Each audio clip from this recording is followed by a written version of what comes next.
જય દ્વારકાધીશ મિત્રો.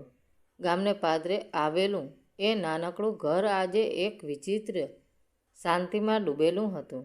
આ એ જ ઘર હતું જ્યાંથી થોડો સમય પહેલાં ખડખડાટ હસવાનો અવાજો આવતા હતા, પણ આજે ત્યાં માત્ર પગરખાંનો ધીમો અવાજ અને પિત્તળના વાસણોનો રણકારો સંભળાતો હતો. રસોડામાં ઊભેલી જાનકી ઉતાવળે ગરમ પાણી કરી રહી હતી. તેની આંખોમાં ઊંઘ નહોતી, પણ એક અજીબ ચમક હતી. સેવાની ચમક. જાનકીના લગ્ન 5 વર્ષ પહેલાં માધવ સાથે થયા હતા. માધવ એટલે ગામનો સૌથી હોશિયાર અને માયાળુ યુવાન. પણ વિધિના લેખ કોણ ભૂંસી શકે? એક અકસ્માતે માધવના શરીરને પથારીવશ કરી દીધું. ડૉક્ટરોએ હાથ ધોઈ નાખ્યા હતા કે માધવ હવે ક્યારેય પોતાના પગ પર ઊભો નહીં થઈ શકે. જે માધવ આખા ઘરનો આધાર હતો, તે આજે એક નાના બાળકની જેમ લાચાર હતો. જાનકી ગરમ પાણીનો લોટો લઈને ઓરડામાં પ્રવેશી. માધવ પલંગ પર સૂતો હતો. તેની આંખો છતને તાકી રહી હતી. તેની આંખોમાં લાચારી અને પસ્તાવો હતો.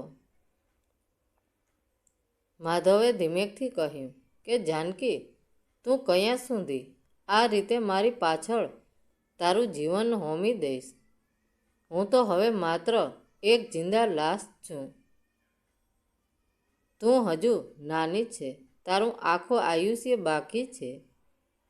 જાનકીએ માધવના હોઠ પર આંગળી મૂકી દીધી. તેણે હસતા મુખે કહ્યું, તમે શું બોલો છો? મંદિરમાં જે પથ્થરની મૂર્તિ હોય છે એ ક્યાં બોલે છે? છતાં આપણે તેને દેવ માનીને પૂજીએ છીએ ને? મારા માટે તો તમે જીવતા જાગતા દેવ છો. આ શરીરની સેવા કરવી એ મારા માટે બોજ નથી, પણ મારું સદભાગ્ય છે. તમે ચિંતા ન કરો. જ્યાં સુધી આ જાનકીના શ્વાસ ચાલે છે ત્યાં સુધી તમને કોઈ વાતનું દુઃખ નહીં થવા દઉં. જાનકીની વાત સાંભળી માધવની આંખોમાંથી અશ્રુનું એક ટીપું સરી પડ્યું. જાનકીએ પ્રેમથી એના આંસુ લૂછ્યા અને તેને જમાડવાની તૈયારી કરવા લાગી. બહાર ગામના લોકો વાતો કરતા હતા કે જાનકી પાગલ છે. આટલી સુંદર અને ભણેલી છોકરી એક રોગી પતિ પાછળ પોતાની જુવાનીની વેડફી રહી છે. પણ જાનકીને કોઈની પરવા નહોતી. તેના માટે તો તેનો પતિ જ તેનો પરમેશ્વર હતો. એ રાત્રે વરસાદ મુશળધાર વરસી રહ્યો હતો. અચાનક માધવની તબિયત બગડી. તેને ખૂબ તાવ ચડ્યો અને તે ધ્રુજવા લાગ્યો.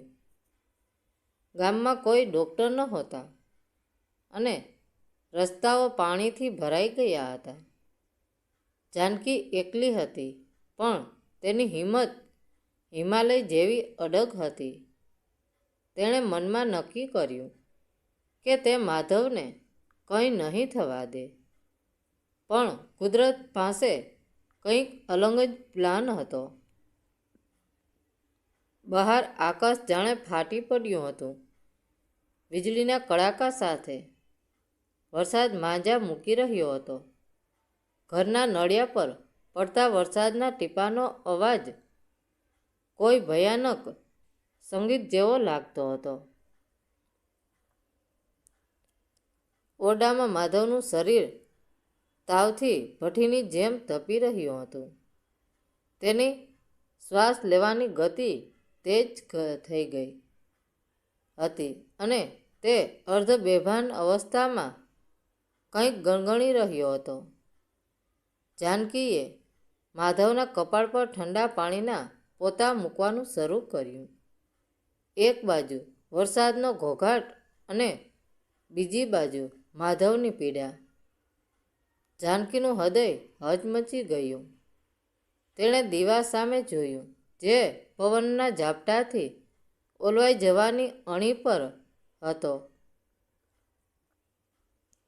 જાનકીએ પોતાના હાથે દીવાને રક્ષણ આપ્યું અને બોલી, હે ભગવાન, આજે મારી ભક્તિની લાજ ન જાય. મારા દેવને કંઈ ન થવું જોઈએ. અચાનક માધવને ઉધરસનો જોરદાર હુમલો આવ્યો અને તેના મોઢામાંથી લોહી નીકળ્યું. જાનકી ફફડી ગઈ. ગામના ડૉક્ટરનું ઘર નદીની પેલે પાર હતું અને આટલા વરસાદમાં નદી ઓળંગવી એટલે મોતને વહાલું કરવા જેવું હતું. પણ એક પત્ની માટે તેના પતિનો જીવ તેના પોતાના જીવથી પણ વધુ કિંમતી હતો. તેણે માધવને ચાદરથી સરખો ઢાંક્યો, ભગવાનના ચરણોની રાખ તેના કપાળે લગાવી અને માથે ઓઢણી ઓઢીને ઘરની બહાર નીકળી ગઈ. રસ્તો સાવ સુમસાન હતો. કાદવ અને અંધકારમાં જાનકી વારંવાર લપસી પડતી હતી, પણ તેના મનમાં માત્ર માધવનો ચહેરો જ દેખાતો હતો. જ્યારે તે નદી કિનારે પહોંચી, ત્યારે નદી ગાંડીતુર બનીને વહી રહી હતી. નાવિકાએ પોતાની હોડીઓ બાંધી દીધી હતી. જાનકીએ એક નાવિકાને જગાડ્યો અને વિનંતી કરી, ભાઈ, મને સામે પાર લઈ જાઓ. મારા પતિ મરણ પથારીએ છે. નાવિકાએ માથું ધુણાવ્યું, બહેન, આ મોતમાં કૂદવા જેવું છે. હું ન આવી શકું. જાનકીની આંખમાં આંસુ હતા, પણ અવાજમાં સિંહ જેવી ગર્જના હતી. તેણે કહ્યું, જો તમે નહીં આવો તો હું તરીને જઈશ. મારો દેવ મને શક્તિ આપશે. અને પાગલની જેમ જાનકીએ પાણીમાં પગ મૂક્યો. તેની આ હિંમત જોઈ નાવિકાનું હૃદય પીગળી ગયું. તેણે જાનકીનો હાથ પકડ્યો અને તેને પોતાની હોડીમાં બેસાડી. મોજાઓ હોડીને ઉછાળતા હતા, પણ જાનકીના હોઠ પર સતત પ્રાર્થના હતી. જેમ તેમ કરીને તે ડૉક્ટરના ઘરે પહોંચી. ડૉક્ટર પણ જાનકીની આવી હાલત જોઈને શસ્તબંધ થઈ ગયા. તેમણે તરત જ પોતાની બેગ લીધી. જ્યારે તેઓ પાછા ઘરે પહોંચ્યા, ત્યારે માધવનો શ્વાસ સાવ ધીમો પડી ગયો હતો. ડૉક્ટરે તપાસ કરી અને નિશાસો નાખ્યો. જાનકીના શ્વાસ થંભી ગયા. ડૉક્ટરે જાનકી સામે જોયું અને કહ્યું, જાનકી, તારી હિંમતને દાદ આપવી પડે. જો તું 10 મિનિટ પણ મોડી પડી હોત તો માધવને બચાવવો અશક્ય હતો. માધવને ઇન્જેક્શન આપ્યા પછી તેનો તાવ ધીમે ધીમે ઉતરવા લાગ્યો. સવારનું પહેલું કિરણ જ્યારે બારીમાંથી ઓરડામાં આવ્યું, ત્યારે માધવે આંખો ખોલી. તેણે જોયું કે જાનકી પલંગની બાજુમાં જ બેઠી હતી. તેના કપડાં કાદવવાળા હતા અને તે થાકીને લીધે ત્યાં જ ઝોકે ચડી ગઈ હતી.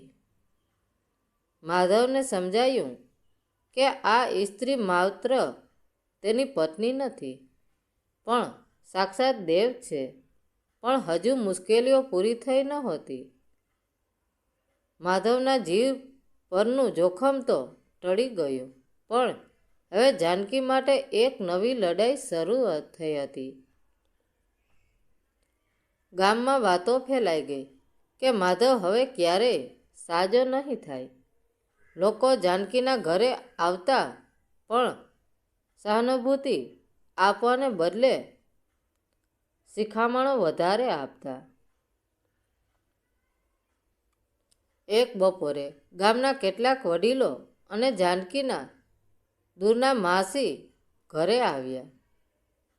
માસીએ જાનકીને ખૂણામાં લઈ જઈને ધીમેકથી કહ્યું કે બેટા, જાનકી કયા સુધી આ ખાટલાની ચાકરી કરીશ? તારા પિતાને કહીએ કે તને પાછી ઘરે લઈ જાય. તારી આખી જિંદગી પડી છે આ રોગી પાછળ. તું તારું નૂર ગુમાવી રહી છે.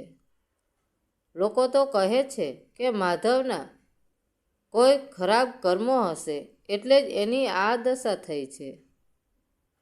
જાનકીની આંખોમાં અંગારા જેવી ચમક આવી ગઈ. તેણે શાંત અવાજે કહ્યું,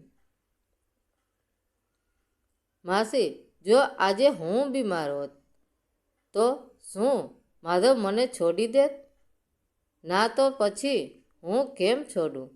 અને રહી વાત કર્મોની, તો સેવા કરવી એ જ મારું સૌથી મોટું કર્મ છે. મારા માટે માધવ કોઈ રોગી નથી, એ મારો પરમેશ્વર છે. મહેરબાની કરીને ફરી આવી વાત ન કરશો. લોકો તો બોલીને ચાલ્યા ગયા, પણ આ વાત પલંગ પર સૂતેલા માધવને કાને પડી. તેને પોતાની જાત પર ધિક્કાર થવા લાગ્યો.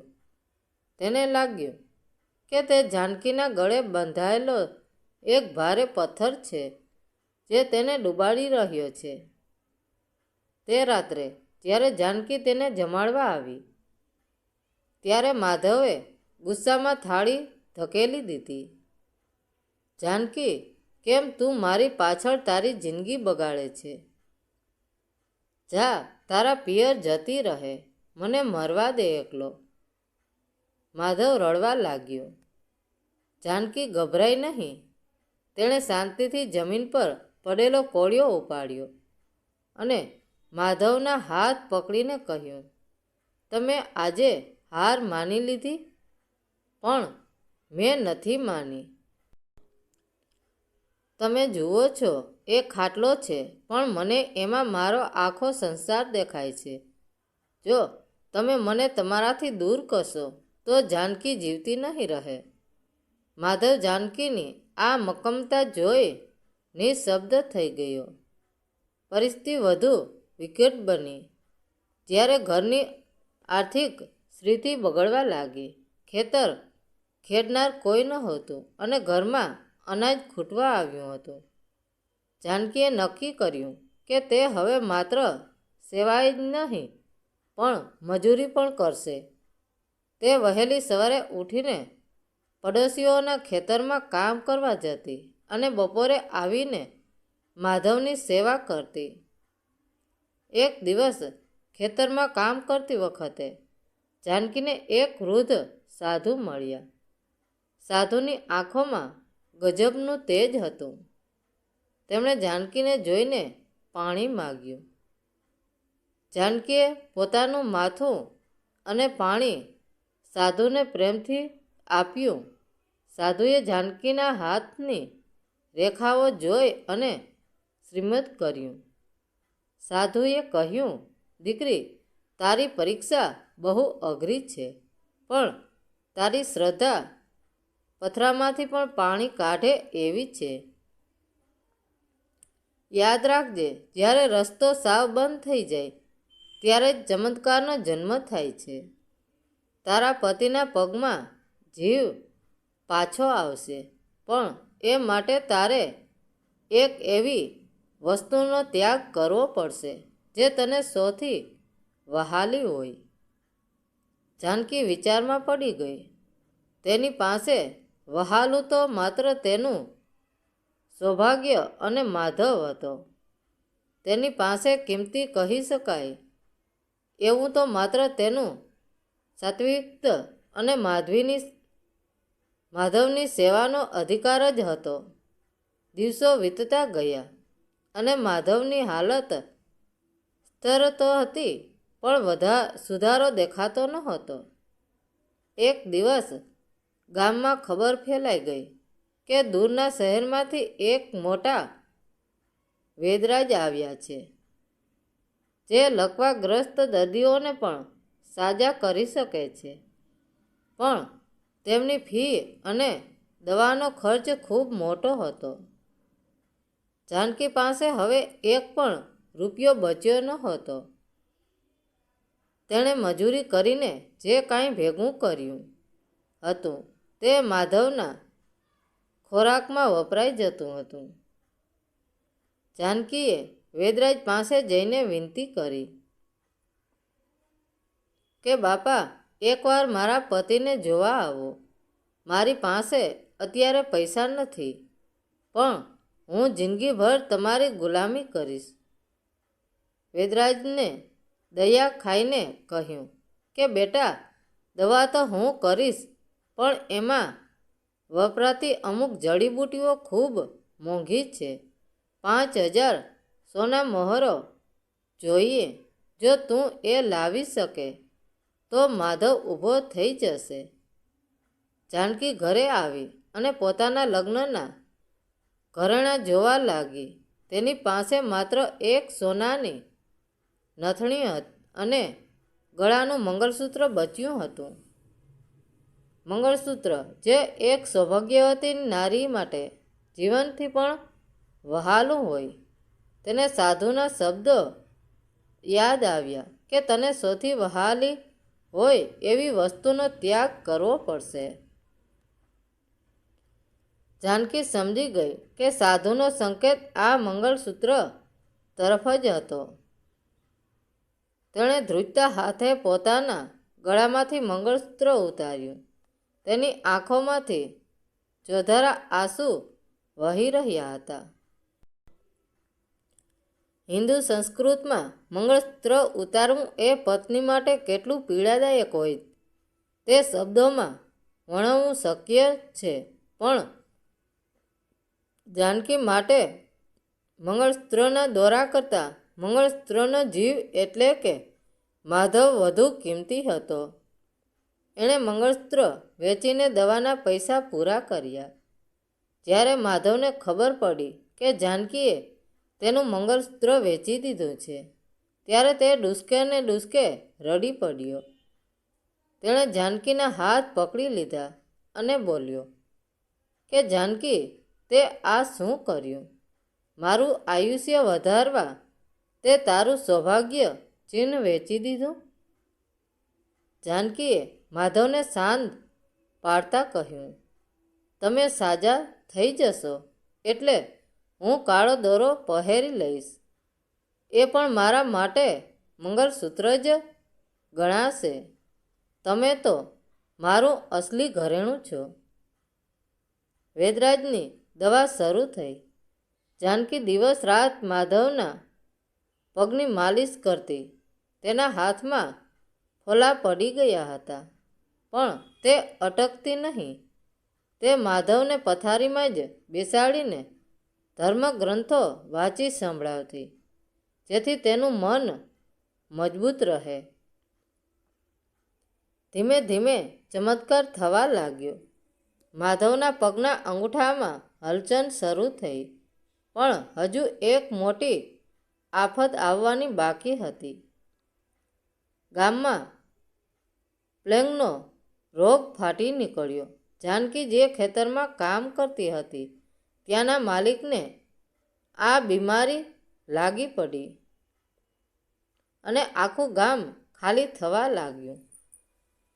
લોકો જાનકીને કહેવા લાગ્યા, ભાગી જા અહીંથી, નહીંતર તું અને તારો માંદો પતિ બંને મરી જશો.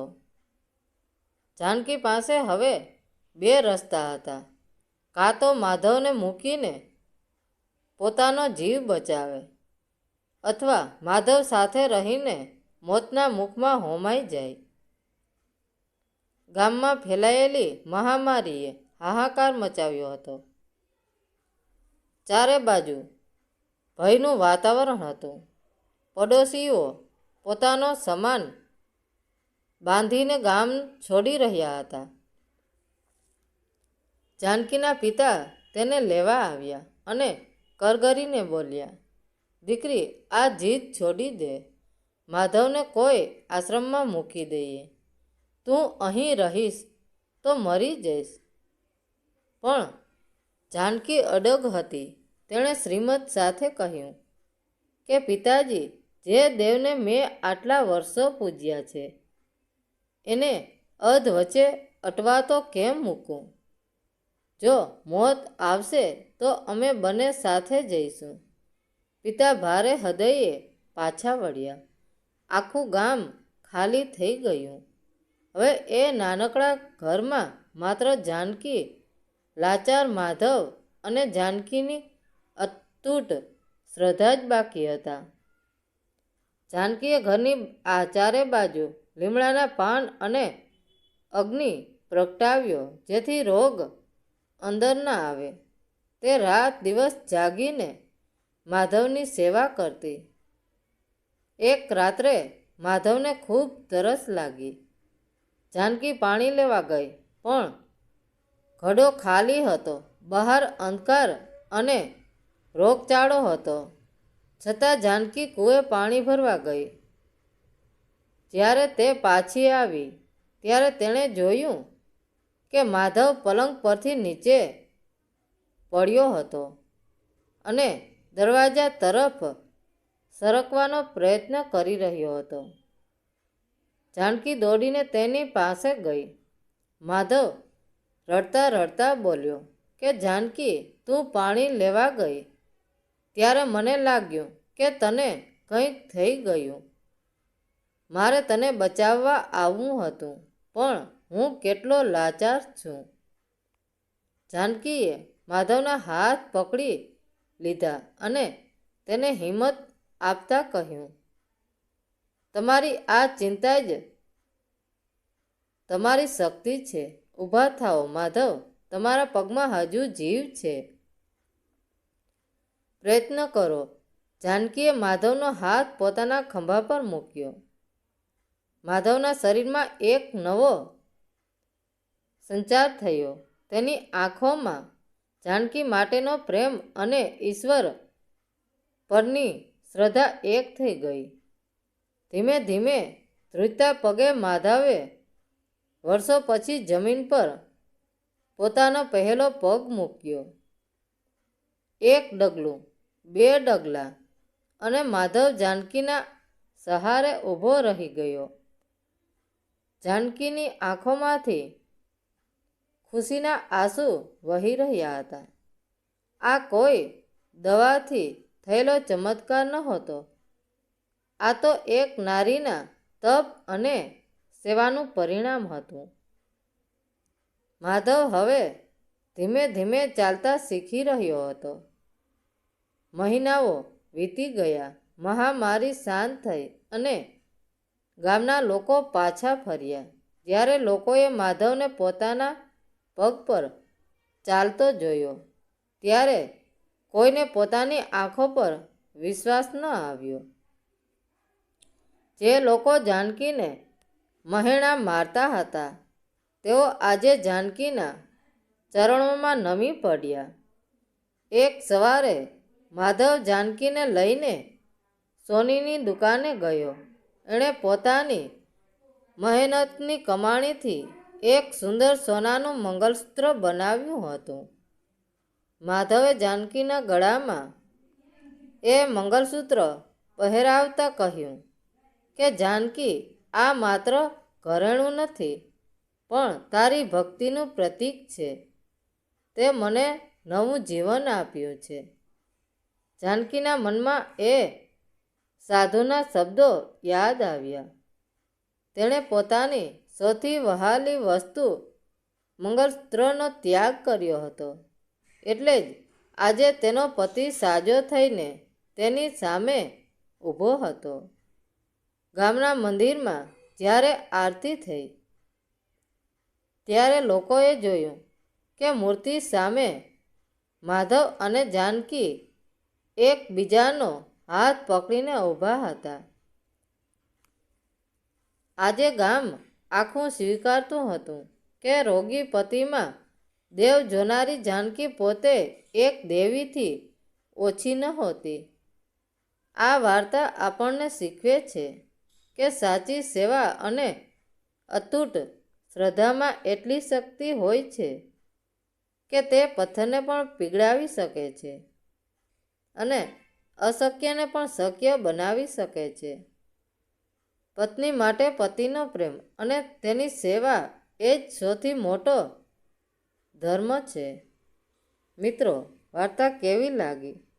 સારી લાગી હોય તો કોમેન્ટ કરીને જરૂર જણાવજો. ધન્યવાદ મિત્રો.